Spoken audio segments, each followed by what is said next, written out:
filming a video? Yeah, how y'all doing? Can't cheddar cheese Orleans, make her to that song, to believe that song.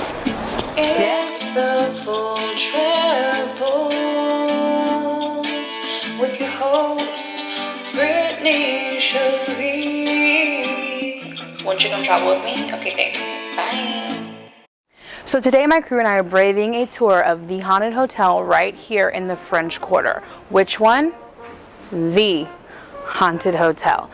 Yes, I really appreciate how direct they are. I mean, even when you go to their website, they are very transparent about the hauntings from the past, the present, and the future. If I'm being honest, if my Tinder dates could just be this straightforward, maybe I wouldn't be here looking for a ghost who's nicknamed the Axeman, but my mom's right, I have a type. When I first walked by this place, I'll admit I was confused. Surely this isn't a real hotel.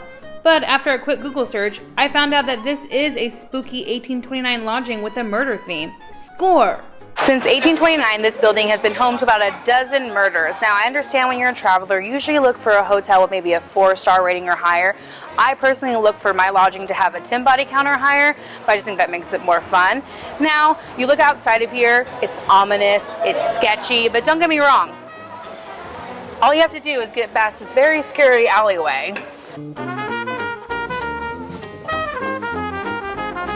When you think of a haunted hotel, this beautiful courtyard does not come to mind, but I do think it's important to have a place to relax when you're tired of the ghosts that are haunting you in your room. Don't let this mid-1800s hotel fool you. They do have modern amenities like free Wi-Fi, which of course makes it a lot easier to connect with the spirits. The details of the bedrooms are what make this boutique hotel stand out against its soulless, non-haunted, cookie-cutter corporate counterparts.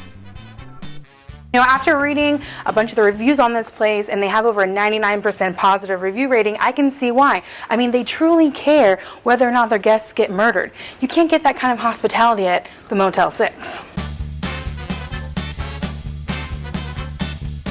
Alright, so we're currently on the balcony in one of the guest rooms out here in the haunted hotel. This is a perfect place if you're really into dark tourism, because if you look over here to the right, we have the original house of Jacques Saint Germain, the famous vampire in New Orleans. And you go directly in front of you, and you have the house that is rumored to be the house that inspired the song The House of the Rising Sun, which of course is about brothels. And then you go all the way down the street to the left, and you'll walk right into the old Ursuline convent that supposedly has some vampire brides locked up on the 3rd floor. So really there's something fun for the entire family. Brothels, vampires, vampire brides. It's just like Disneyland, but better. Now since we are at a haunted hotel, you're probably like, when is she gonna shut up and tell us about the hauntings of this place? They say there are a few entities that stay around and haunt the guests, but the most famous one is the Axeman. No, that's not the Axeman. That's either Lady Gaga as a kid or some dead little boy. I'm not really sure. But the Axeman is famous for this letter that he sent to all the New Orleans newspapers back on March 13th, 1919. And the letter is right here. This is a very long letter, so I shall paraphrase it for you, but I do recommend that you look up the Axeman's letter because it is very entertaining. But basically he's like, "Dear humans, earthlings, I'm the best demon that's ever lived on this entire earth. Nobody can come at me.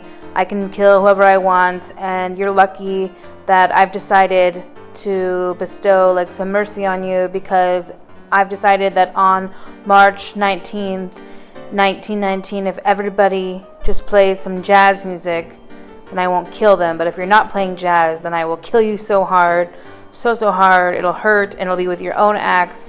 But I'm not a monster, so if you do play jazz, like I said, I won't kill you. But please, everybody just play jazz because I'm the worst spirit that ever existed. And I expect you to play jazz at 12:15 earthly time on Tuesday, March 19th. Okay, thanks. Bye. This is the Axeman, by the way." And here we are in the room of the Axeman, just laying on his bed. I mean, here's the thing. I love a man that employs jazz musicians. I love a man that's not afraid to go after what he wants. What I'm saying is, if you're single, show yourself. Plain hard to get. Well, that's embarrassing. Let's move on, and I'll just give you a tour of the Axeman's room. One of the craziest hauntings happened in this very room almost 2 years ago. On March 19th, 2019, it was the 100-year anniversary since the night he forced all of New Orleans to play jazz for him. On March 19, 2019, a couple checked into their room and then quickly ran out, telling the front desk that there were a lot of flies in the room and they needed to switch.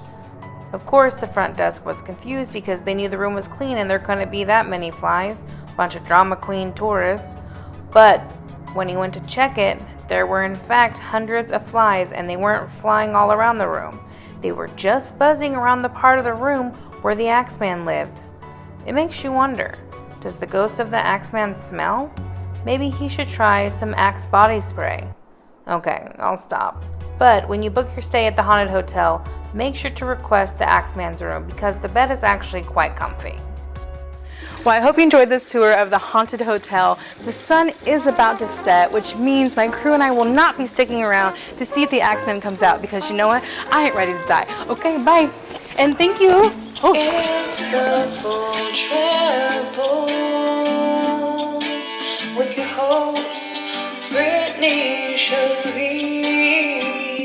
Won't you come travel with me? Okay, thanks. Bye.